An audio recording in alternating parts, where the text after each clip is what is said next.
À 7h42 précise ce matin-là, le silence feutré du bureau de Matignon fut brisé par une vibration sèche sur la surface de chêne massif, le téléphone de Sébastien Lecornu s'illuminant d'un appel venu de l'étranger dont l'indicatif ne laissait aucun doute.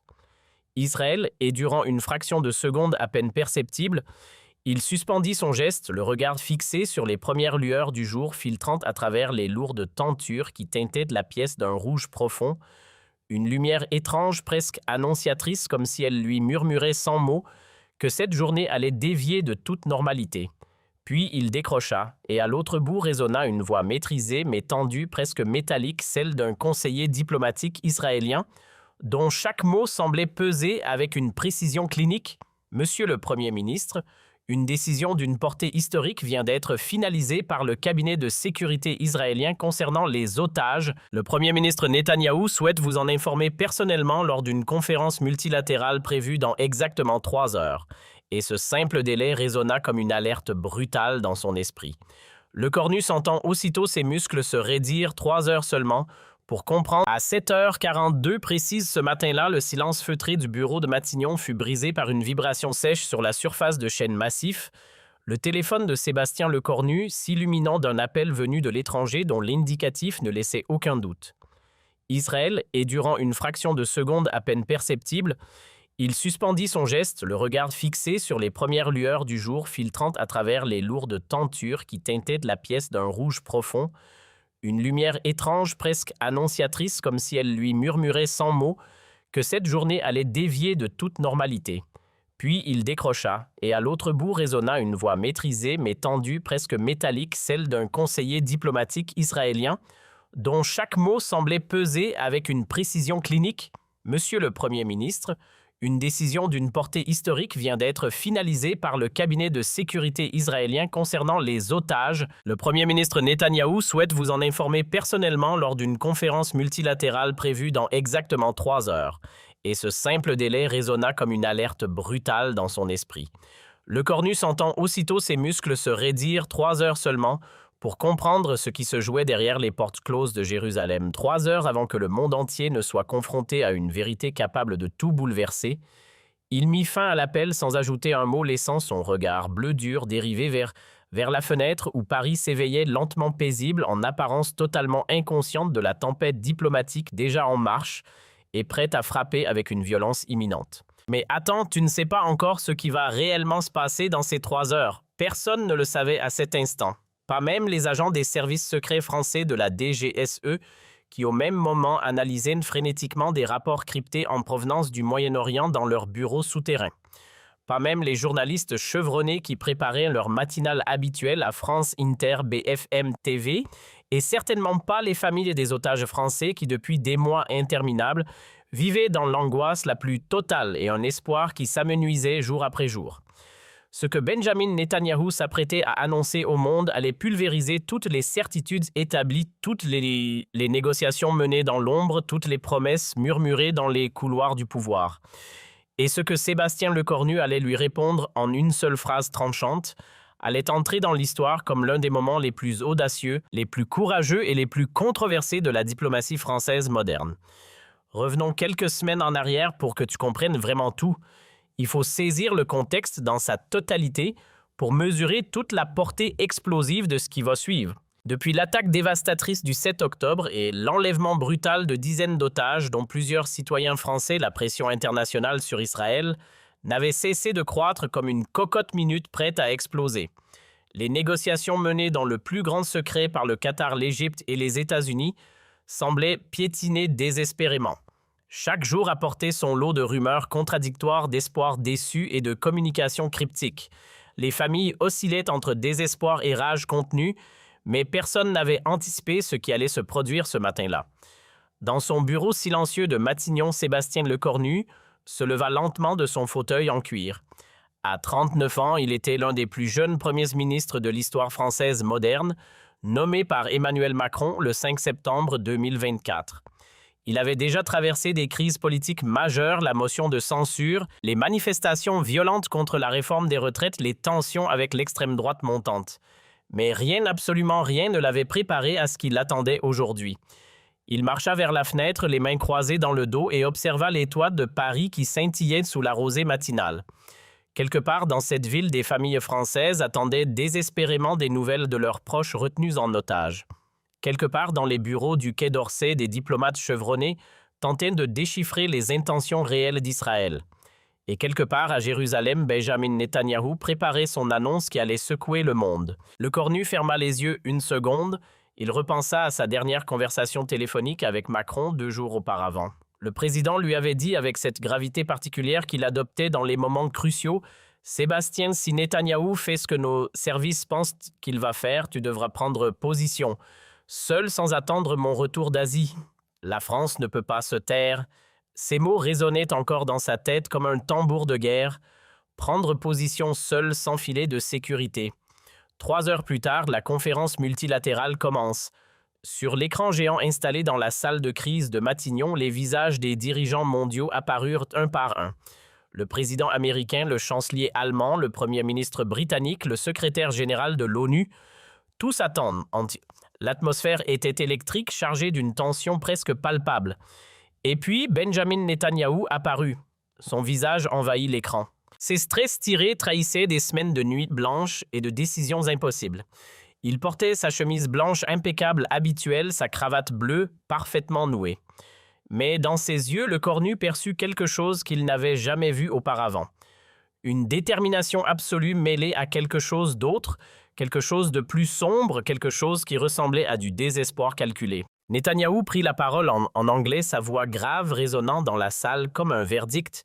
« Mesdames et messieurs les dirigeants, j'ai une annonce importante à faire ce matin. » Après des semaines de négociations intensives et suite à la réponse finale reçue du Hamas hier soir, le gouvernement israélien a décidé de procéder à la libération de tous les otages. Nous sommes prêts à mettre en œuvre la première phase du plan de libération dès demain matin. Un silence de plomb tomba sur la salle. Le cornu sentit tous les regards se tourner vers lui. Les otages français allaient être libérés. C'était ce que tout le monde attendait depuis des mois. C'était le miracle diplomatique que personne n'osait plus espérer. Alors pourquoi cette boule d'angoisse dans son estomac? Pourquoi cette alarme qui hurlait dans sa tête? Mais Netanyahou continua chaque mot soigneusement articulé. La première phase commencera demain à l'aube. Elle concernera la libération de tous les otages civils, femmes et enfants en priorité. En échange, Israël libérera des prisonniers palestiniens selon une liste préétablie. La deuxième phase suivra dans les jours suivants et concernera les otages militaires. La troisième phase sera la remise des corps des otages décédés.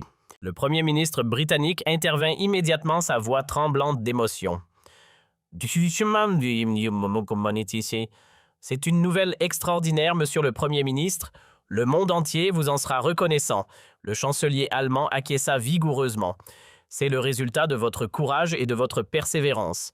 Le président américain ajouta « Israël a montré qu'il était possible de négocier même dans les circonstances les plus difficiles. » Mais le cornu restait silencieux. Ses collaborateurs les plus proches, assis autour de la grande table, le regardaient avec inquiétude. Pourquoi ne disait-il rien? Pourquoi ce silence pesant alors que tous les autres dirigeants le félicitaient déjà? Son conseiller diplomatique Marc Vallière se pencha vers lui et murmura « Monsieur le Premier ministre, vous devriez dire quelque chose. » Le silence de la France est remarqué. Le cornu leva une main pour le faire taire. Ses yeux ne quittaient pas l'écran. Il observait Netanyahou avec une intensité laser cherchant à déchiffrer ce qui se cachait derrière cette annonce apparemment miraculeuse. Et soudain, il le vit.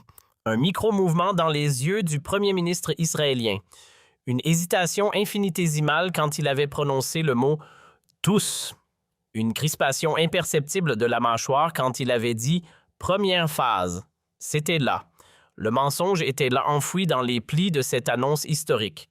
Mais Netanyahou n'allait pas libérer tous les otages, ou du moins pas dans les conditions annoncées. Il y avait un piège, une clause cachée, un détail crucial que le premier ministre israélien avait soigneusement omis de mentionner. Le cornu le sentait dans ses tripes, avec cette certitude absolue que seuls les politiciens expérimentés développent après des années à naviguer dans les eaux troubles de la diplomatie internationale. Le modérateur de la conférence intervint. Y a-t-il d'autres questions ou commentaires avant que nous ne passions aux détails techniques? C'était le moment où Lecornu devait soit se taire et laisser passer cette annonce, soit prendre le risque de tout faire exploser en posant la question que personne d'autre n'osait poser. Il pensa aux familles françaises, aux parents qui attendaient aux enfants qui voulaient retrouver leurs parents, aux promesses qu'il avait faites, aux valeurs que la France était censée défendre. Et il prit sa décision. Sébastien Lecornu se pencha vers le microphone et toute la salle retint son souffle. Sa voix était calme, posée, mais chargée d'une autorité qui fit tressaillir même les plus aguerris. « Monsieur le Premier ministre Netanyahou, j'ai une question avant que nous célébrions prématurément cette annonce. » Le visage de Netanyahou se figea sur l'écran. Les autres dirigeants semblaient surpris par l'intervention française. Le ton de Lecornu n'était pas celui de la félicitation, mais celui de l'interrogation exigeante. « Vous avez dit que tous les otages seraient libérés, mais je voudrais une clarification précise. Est-ce que cela inclut les otages qui ont la double nationalité israélo-française? Est-ce que cela inclut les otages qui ont été identifiés par vos services comme ayant des liens même lointains avec des organisations que vous considérez comme problématiques? Est-ce que tous signifient vraiment tous sans exception, sans clause cachée, sans conditions secrètes? » Le silence qui suivit fut assourdissant. Netanyahou ne répondit pas immédiatement. Ses yeux se plissèrent légèrement. Il venait de comprendre que Lecornu avait vu à travers son annonce qu'il avait détecté la faille dans sa déclaration soigneusement préparée. Les secondes s'étirèrent comme des heures.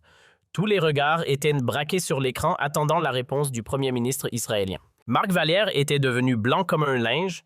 Il savait que son patron venait de franchir une ligne rouge qu'il venait de mettre publiquement en doute, la parole d'un chef d'État allié devant l'ensemble de la communauté internationale.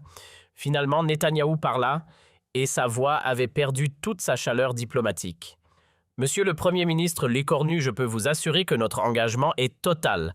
Tous les otages civils seront libérés selon le calendrier établi. » Lecornu ne lâcha pas prise. Il se pencha encore plus vers le microphone et ce qu'il dit ensuite allait être répété dans tous les médias du monde pendant des semaines. « Monsieur le Premier ministre, avec tout le respect que je vous dois, tous les otages civils n'est pas la même chose que tous les otages.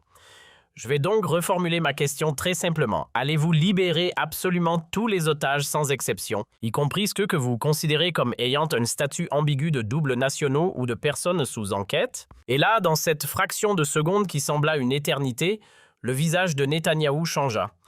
La façade du diplomate triomphant s'effrita légèrement. Ses mâchoires se serrèrent, ses yeux devinrent plus durs. Il venait de comprendre qu'il ne pourrait pas contourner la question française. Lecornu avait mis le doigt exactement là où ça faisait mal. « La situation est complexe », commença Netanyahou, et ces 4 mots confirmèrent tout ce que Lecornu soupçonnait. Il y a effectivement quelques cas particuliers qui nécessitent une évaluation de sécurité supplémentaire. Nous parlons d'un très petit nombre d'individus. Combien d'otages ne seront pas libérés dans cette première phase que vous présentez comme totale? Le malaise dans la salle de conférence virtuelle était maintenant palpable. Le président américain se racla la gorge, visiblement inconfortable. Le premier ministre britannique détourna le regard. Le chancelier allemand tripotait nerveusement ses papiers. Ils savaient tous que Lecornu venait de déchirer le voile de la diplomatie polie pour exposer une vérité que personne ne voulait entendre. Netanyahou hésita encore, puis lâcha. Environ 23 individus resteront en détention temporaire pour des raisons de sécurité nationale israélienne. Ils seront libérés dans une phase ultérieure après vérification approfondie. Le chiffre explosa dans l'esprit de Lecornu comme une bombe. 23 êtres humains que Netanyahou s'apprêtait à exclure de sa grande annonce de libération. 23 otages dont les familles allaient découvrir qu'ils ne faisaient pas partie des « tous ».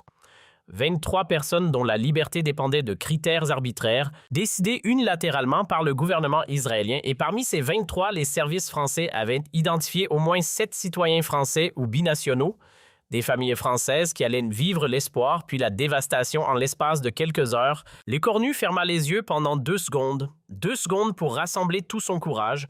2 secondes pour mesurer l'impact de ce qu'il allait dire. 2 secondes pour accepter que sa carrière politique pourrait se terminer dans les minutes suivantes. Puis il rouvrit les yeux, regarda directement la caméra et prononça les mots qui allaient changer le cours de cette crise. Alors ce n'est pas tout. Ces 5 mots tombèrent comme un coup péré. Une phrase simple, directe, implacable. Une phrase qui démantelait toute la rhétorique de Netanyahou. Une phrase qui exposait la manipulation.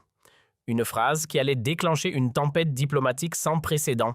Netanyahou devint rouge de colère contenue, sa main serra convulsivement le bord de son bureau. Il comprit immédiatement que Lecornu venait de le piéger publiquement devant tous les leaders mondiaux.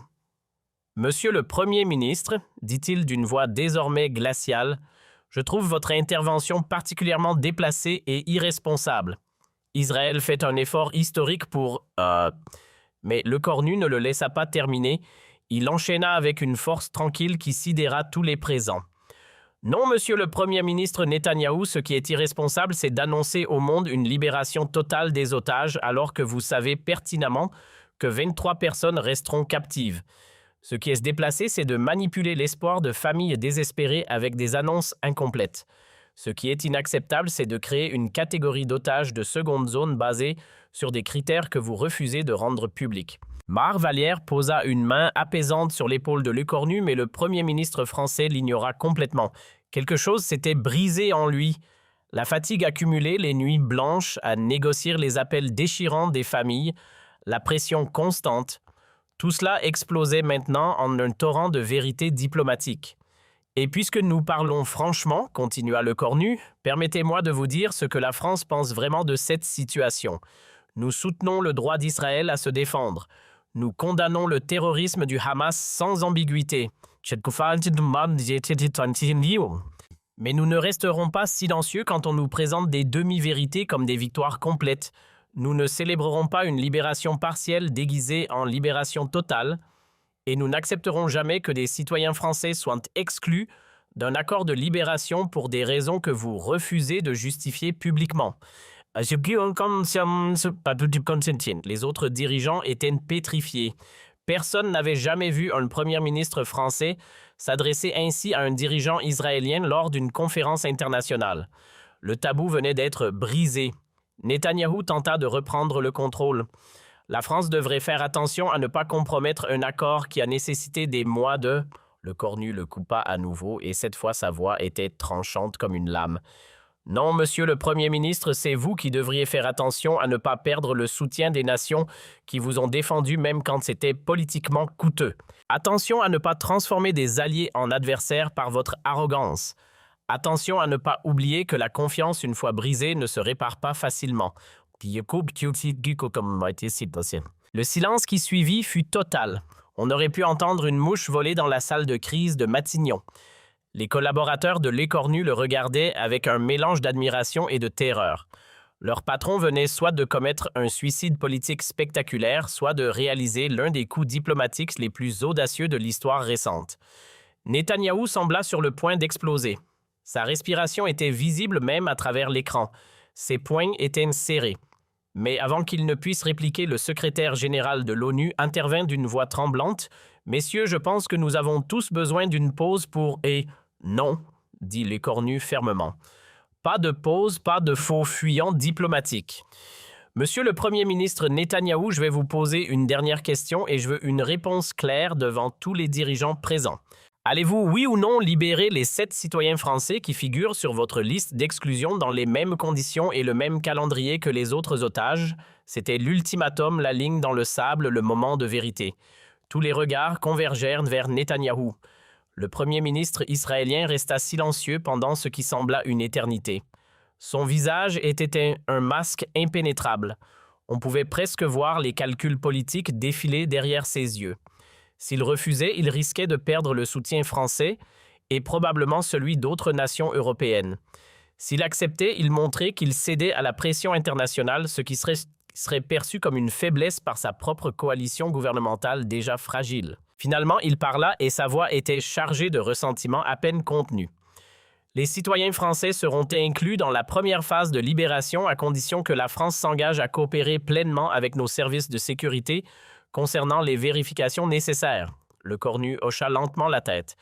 La France coopère toujours avec ses alliés dans le respect du droit international et des droits humains fondamentaux.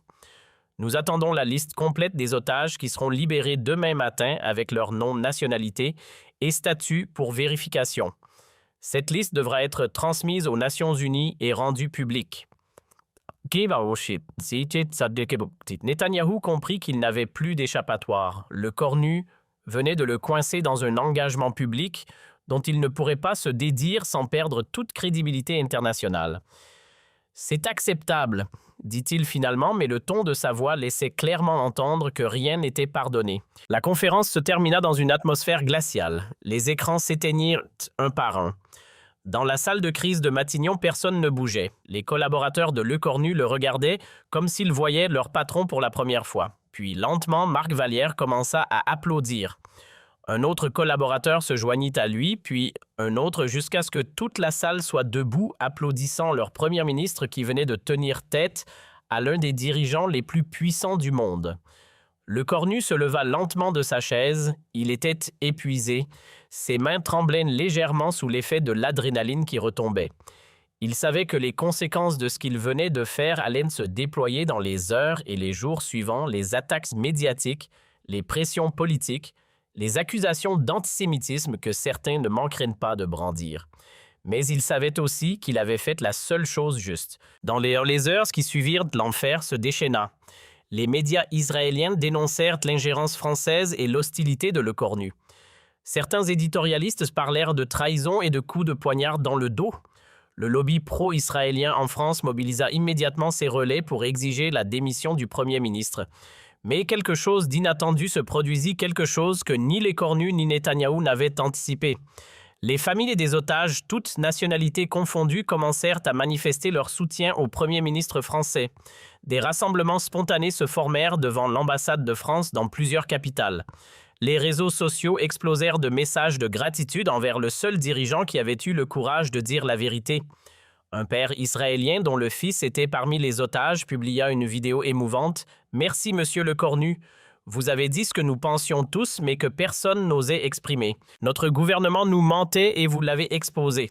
Grâce à vous, mon fils sera libéré demain. » Les médias internationaux, après le choc initial, commencèrent à analyser la confrontation avec plus de nuances.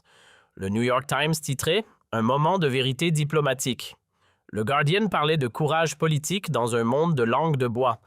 Même certains médias israéliens progressistes commencèrent à questionner la stratégie de communication de Netanyahou. En France, l'opinion publique était massivement derrière Lecornu. Un sondage montrait que 77% des Français approuvaient sa prise de position. Les syndicats, les associations même des personnalités politiques de l'opposition exprimèrent leur soutien. Emmanuel Macron, qui suivait les événements depuis son déplacement en Asie, appela Lecornu tard dans la soirée. Sébastien, vous avez fait ce qu'il fallait faire. La France est fière de vous ce soir. Le lendemain matin, comme promis, la liste complète des otages à libérer fut transmise aux Nations Unies et rendue publique. Les 7 citoyens français y figuraient. Netanyahou avait tenu sa parole contraint et forcé par la pression internationale déclenchée par l'intervention de Lecornu. À l'aube, les premiers otages franchirent la frontière de Gaza. Les images de leurs retrouvailles avec leurs familles firent le tour du monde, des larmes, des étreintes, des cris de joie. Et dans chaque interview, les familles françaises répétaient le même message « Merci à monsieur Lecornu. Sans lui, nos proches seraient restés derrière. » Mais l'histoire ne s'arrêta pas là. Dans les semaines suivantes, la dynamique géopolitique au Moyen-Orient changea subtilement mais profondément. D'autres nations européennes, enhardies par l'exemple français, commencèrent à adopter des positions plus critiques et plus nuancées vis-à-vis de la politique israélienne. Le monopole du discours pro-israélien sans réserve se fissura. Les négociations sur les phases suivantes de libération des otages prirent une tournure différente. Netanyahou, échaudé par l'humiliation publique, devint plus transparent et plus coopératif, sachant que toute tentative de manipulation serait immédiatement exposée. Le Hamas, de son côté, réalisa qu'il ne pouvait plus compter sur les divisions au sein de la communauté internationale pour gagner du temps. Dans les cercles diplomatiques, on commença à parler de l'effet Lecornu, le phénomène par lequel un dirigeant politique, en brisant un tabou et en disant une vérité inconfortable, peut changer la dynamique entière d'une négociation internationale. Des séminaires furent organisés dans les écoles de diplomatie pour étudier cette confrontation comme un cas d'école. Certains analystes la comparèrent au discours de Churchill, d'autres à la position de De Gaulle. Pour Sébastien Lecornu lui-même, cette journée marqua un tournant. Il n'était plus le jeune Premier ministre nommé par Macron, celui dont on doutait de la stature internationale. Il était devenu un homme d'État respecté, craint et écouté. Les dirigeants mondiaux savaient désormais qu'ils ne se contenteraient pas de formules diplomatiques creuses, qu'il était prêt à dire des vérités dérangeantes même à des alliés puissants. 3 mois plus tard, lors d'un sommet européen à Bruxelles, Netanyahou et l'écornu se croisèrent dans un couloir. Les caméras étaient loin, les conseillers maintenaient une distance respectueuse. Les deux hommes se regardèrent pendant quelques secondes. Puis Netanyahou tendit la main. « Vous avez fait votre travail ce jour-là. » L'écornu serra la main fermement. « Comme vous auriez dû faire le vôtre, dire toute la vérité dès le départ. » Ils se séparèrent sans un mot de plus, mais quelque chose avait changé, un respect mutuel était né de cette confrontation. L'histoire retint cette journée non pas comme un conflit entre la France et Israël, mais comme un moment où un dirigeant avait eu le courage de privilégier la vérité sur la commodité diplomatique, où l'intégrité avait primé sur l'opportunisme politique, où une seule phrase avait suffi à démasquer une manipulation et à sauver des vies. Alors ce n'est pas tout. Une phrase, une vérité et un héritage qui allait inspirer une génération de diplomates à ne jamais sacrifier l'honnêteté sur l'autel de la convenance politique. Aujourd'hui, quand on demande à Sébastien Lecornu s'il regrette sa confrontation avec Netanyahou, il sourit et répond invariablement « Regretter d'avoir dit la vérité jamais ». C'est peut-être la seule chose en politique dont on ne devrait jamais avoir à s'excuser. Et quelque part dans des maisons à travers la France, des familles réunies avec leurs proches libérés lèvent leur verre chaque année à la date anniversaire de cette conférence en prononçant ce toast simple mais chargé de sens à l'homme qui a osé dire « Alors ce n'est pas tout ». Mais attendez, il y a quelque chose que vous ne savez pas encore sur cette journée historique, quelque chose qui ne fut révélé que des mois plus tard dans les mémoires confidentielles d'un diplomate américain présent lors de cette conférence. Quelque chose qui change complètement la perception de ce moment. 2 heures avant la conférence, pendant que l'écornu marchait nerveusement dans son bureau à Matignon, un courrier électronique crypté arriva sur le serveur sécurisé de la Direction générale de la sécurité extérieure. L'expéditeur était anonyme, mais les métadonnées indiquaient une origine proche des services de renseignement israéliens. Le message contenait un document explosif, la liste complète des 23 otages que Netanyahou comptait exclure de la libération avec les raisons détaillées de chaque exclusion. Parmi ces raisons figuraient des éléments qui auraient fait scandale s'ils avaient été rendus publics. 3 otages étaient exclus simplement parce qu'ils avaient critiqué la politique israélienne sur les réseaux sociaux avant leur enlèvement. 5 autres parce qu'ils avaient des liens familiaux lointains avec des Palestiniens. 2 parce qu'ils avaient participé à des manifestations pour la paix à Tel Aviv. Le document révélait que Netanyahou savait parfaitement que ces critères ne tiendraient jamais devant un examen international et qu'il comptait sur le silence complice de la communauté internationale trop heureuse de célébrer une victoire diplomatique partielle plutôt que d'affronter une vérité embarrassante. Ce fut ce document qui donna à l'écornu le courage d'agir. Il savait exactement ce que Netanyahou préparait. Il avait les preuves, mais il ne pouvait pas les révéler publiquement sans mettre en danger la source qui avait risqué sa vie pour les transmettre. Alors, il avait choisi une stratégie différente, forcer Netanyahou à admettre lui-même la vérité par des questions si précises qu'il ne pourrait pas esquiver. Marc Vallière, qui avait lu le document en même temps que Lecornu, avait supplié son patron de ne pas utiliser ces informations. C'est trop risqué. Si Netanyahou comprend que nous avons accès à ses communications internes, cela pourrait déclencher une crise diplomatique majeure. Nous pourrions être accusés d'espionnage. Mais Lecornu avait répondu d'une voix qui ne tremblait pas. Et si nous ne faisons rien, 23 personnes resteront en captivité pour des raisons qui violent tous les principes que nous prétendons défendre. Je ne peux pas vivre avec ça sur la conscience, pas pour sauver ma carrière, pas pour éviter un scandale diplomatique. Cette conversation ne fut jamais rendue publique. Le document fut détruit après la conférence, ses cendres dispersées dans la Seine par un agent de la Direction générale de la sécurité extérieure dont l'identité reste classifiée à ce jour. Mais la source qu'il avait transmise, un officier israélien désenchanté par les méthodes de son gouvernement, continua à fournir des informations cruciales à la France dans les années qui suivirent, contribuant à sauver d'innombrables vies dans des situations de crise. Voilà pourquoi Lecornu avait été si précis dans ses questions. Pourquoi il connaissait le chiffre exact 23? Pourquoi il avait mentionné spécifiquement les doubles nationaux et les personnes sous enquête? Il ne devinait pas, il savait. Et Netanyahou, en l'entendant poser ces questions avec une telle précision, avait compris immédiatement que quelqu'un dans son propre camp l'avait trahi, On raconte que ce soir-là, dans son bureau de Jérusalem, le premier ministre israélien ordonna une enquête interne qui aboutit à l'arrestation discrète de 3 officiers du Mossad soupçonnés d'avoir des sympathies pour l'opposition politique. L'un d'eux fut forcé à une démission anticipée. Un autre disparut mystérieusement pendant 6 mois avant de réapparaître à Londres avec une nouvelle identité. Le troisième, le véritable coupable, ne fut jamais identifié et continue probablement à servir dans les rangs des services secrets israéliens, portant son secret comme une médaille invisible. Cette dimension cachée de l'affaire explique aussi pourquoi, lors de leur rencontre dans ce couloir de Bruxelles, 3 mois plus tard, Netanyahou avait dit à Le Cornu « Vous avez fait votre travail ». C'était une reconnaissance à double sens. Netanyahou savait que Les Cornu avait eu accès à des informations qu'il n'aurait jamais dû avoir.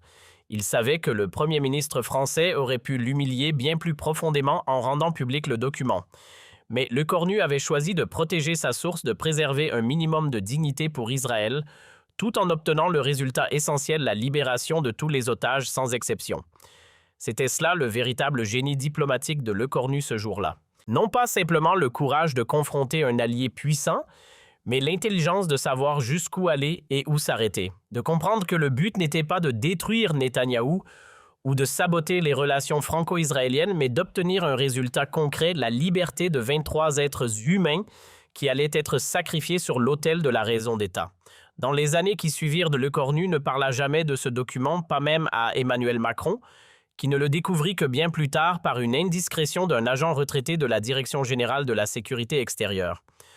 Quand le président confronta son premier ministre à ce sujet, Le Cornu répondit simplement « Certaines choses doivent rester dans l'ombre pour que la lumière puisse briller là où c'est nécessaire ». Cette philosophie devint la marque de fabrique du style Le Cornu en matière de politique étrangère. Pendant le reste de son mandat, il continua à surprendre observateurs et adversaires par sa capacité à obtenir des résultats spectaculaires dans des situations apparemment bloquées. On le vit négocier la libération de journalistes français retenus en Iran en utilisant des canaux secrets que personne ne soupçonnait. On le vit désamorcer une crise diplomatique majeure avec l'Algérie en s'appuyant sur des informations que les services français n'étaient pas censés posséder. On le vit transformer des confrontations potentiellement désastreuses en victoires diplomatiques par une combinaison de courage public et de manœuvres discrètes dans l'ombre. Mais l'affaire Netanyahou resta son moment définissant, le moment où un jeune premier ministre de 39 ans avait regardé l'un des leaders les plus expérimentés et les plus redoutés du monde dans les yeux et avait refusé de cligner. Le moment où il avait choisi la vérité plutôt que la commodité, l'intégrité plutôt que l'opportunisme. Le moment où une seule phrase avait suffi à changer le cours d'une crise internationale. Aujourd'hui, dans les écoles diplomatiques de Sciences Po Paris, de l'École nationale d'administration et même dans certaines universités étrangères, on enseigne le cas Le Cornu comme un exemple classique de ce que l'on appelle en théorie des relations internationales la symétrie constructive, l'art d'utiliser des informations privilégiées non pas pour humilier un adversaire, mais pour le contraindre à faire ce qui est juste. Les étudiants débattent passionnément de la moralité de cette approche. Était-il éthique pour Le Cornu d'utiliser des informations obtenues probablement par espionnage? Aurait-il dû révéler publiquement l'existence du document où se situe la ligne entre la diplomatie habile et la manipulation? Ces questions restent ouvertes, sujettes à des interprétations multiples selon les perspectives politiques et philosophiques de chacun. Mais une chose est certaine, 23 personnes qui auraient dû rester en captivité sont libres aujourd'hui. 23 familles qui auraient dû continuer à souffrir ont retrouvé leurs proches. Et cela, personne ne peut le nier, personne ne peut le minimiser. 5 ans après cette confrontation historique, un journaliste du Monde réussit à obtenir une interview rare avec Le Cornu, qui avait depuis quitté Matignon pour devenir ministre des Affaires étrangères sous un nouveau gouvernement. À la question « Si vous deviez revivre cette journée, feriez-vous les choses différemment ?» Le Cornu resta silencieux pendant un long moment, regardant par la fenêtre de son bureau au Quai d'Orsay, où la Seine coulait paisiblement. Puis il se tourna vers le journaliste avec ce regard bleu acier qui était devenu sa signature et dit « Vous savez, en politique, on nous apprend à peser chaque mot, à calculer chaque geste, à anticiper chaque conséquence. Mais parfois, il faut simplement faire ce qui est juste, même si c'est dangereux, même si c'est impopulaire, même si cela peut détruire votre carrière. Ce jour-là, j'ai fait ce qui était juste. Je dormirais moins bien aujourd'hui si j'avais fait autrement. Le journaliste nota cette réponse, puis posa la question que tout le monde se posait depuis des années. Est-il vrai que vous aviez accès à des documents confidentiels israéliens ce jour-là? L'écornu sourit mais ne répondit pas directement. Ce qui est vrai, c'est que 23 personnes sont libres aujourd'hui. Le reste n'est que spéculation. Et c'est sur cette note d'ambiguïté calculée que l'interview se termina. Le cornu avait encore une fois démontré son talent pour dire ce qui devait être dit, tout en gardant ce qui devait rester secret. Cette capacité à naviguer entre transparence et discrétion, entre courage public et prudence stratégique, était devenue la marque d'un homme d'État véritablement exceptionnel. L'histoire de cette confrontation se transmit de génération en génération dans les couloirs du pouvoir français. Elle devint une légende, un conte moral sur le courage et l'intégrité en politique. Les jeunes diplomates l'écoutaient avec des yeux brillants, rêvant du jour où eux aussi pourraient défendre la vérité avec autant de force. Les cyniques haussaient les épaules, la qualifiant de coup de chance ou de manipulation médiatique habile. Mais ceux qui étaient là ce jour-là, ceux qui avaient vu le visage de Lecornu, quand il avait prononcé ces 5 mots fatidiques, savaient que c'était quelque chose de plus profond, quelque chose de plus rare, un moment de vérité absolue dans un monde construit sur des demi-vérités et des compromis. Et quelque part, dans un appartement modeste de Tel Aviv, un ancien officier du Mossad regarde parfois les étoiles la nuit et se souvient du jour où il a envoyé un courrier électronique qui a changé le destin de 23 personnes.